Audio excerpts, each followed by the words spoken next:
네, CBS 라디오 한판승부 함께하고 계시고요. 자, 2부 시작 응답하라 한판승부 시간입니다. 먼저 진중권 작가님께 드리는 질문 0578님이요. 이런 질문 주셨습니다. 작가님, 오늘 윤석열 후보가 광주를 찾았는데 광주에 복합 쇼핑몰이 없는 건 민주당이 유치를 반대했기 때문이라고 주장을 했습니다. 그런데 민주당 광주시당에서는 윤석열 후보가 복합 쇼핑몰 유치 공약을 발표한 곳이 전통시장이었다면서 소상공인과 자영업자를 떠받치고 있는 지역경제 구조에 대한 기본 상식조차 없는 갈라치기다라고 비판을 했습니다. 이 논란 어떻게 들으셨는지요? 라는 질문입니다. 이건 장소 특정적 예술이라 그러거든요. 장소 특정적 예술.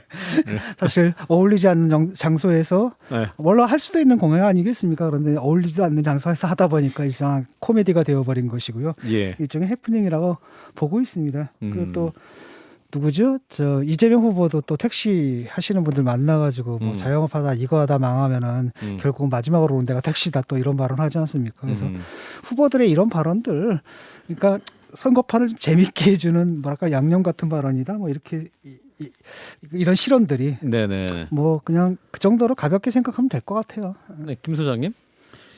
예, 이것도 아까 전에 말씀드린 선거법에서 계속 연장선상인데요. 우리나라는 호별 방문이 금지되어 있고 선거 기간이 한정되어 있어서 사람이, 그러니까 정치인이 사람을 만날 수 있는 데가 시장밖에 없어요.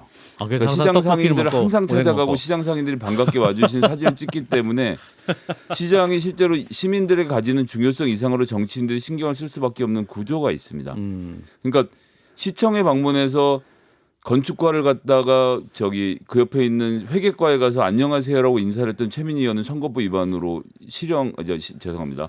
벌금형을 선고받아서 결국 의원직 상실당했던 그런 아픔도 있지 않습니까? 이게 이런 식으로 엄격하게 적용하다 보니까 시장에만 갈 수가 있고, 그리고 이제 외국은 호별 방문을 1년 전부터 돌아다니면서 선거운동을 할 수가 있는데 우리나라는 그런 게 다 안 되는 문제가 있어서 띵동띵동 하면서 초인종 누르고 갈 수 있는 거예요. 띵동띵동 눌러서 저 내년에 출마하려고 하는 김성애입니다라고 말하면 쇠고랑 차고 출마 못하게 되는 거예요. 우리나라는. 그러니까 시장에 가서 어머님 저 왔습니다를 할 수밖에 없는 이 안타까운 현실에 대해서도 그리고 또 선거법을 고쳐야 된다는 얘기를 계속 드려야 될 것 같습니다. 근데 그렇잖아요. 한편으로는 전통시장과 또 한편으로는 쇼핑몰이 있는데 그러니까 너무 자영업자들을 위해서 여기는 쇼핑몰 없이 그냥 자영업자 위주로 가야 된다. 이것도 좀 아니잖아요. 그래서 이제 그 전통시장에다 주차장을 만들어 놓고 이제 국가가 예산을 투입해서 위에다가 지붕도 달아드리고 또 트럭 같은 것도 제공하고 하는 형태들은 또 하는 건데 이런 부분에 대한 전 조정이 좀 있긴 해야 되는 그러니까 거죠. 전통시장하고 이런 쇼핑몰하고의 어떤 상호 관계라든지 이런 것들을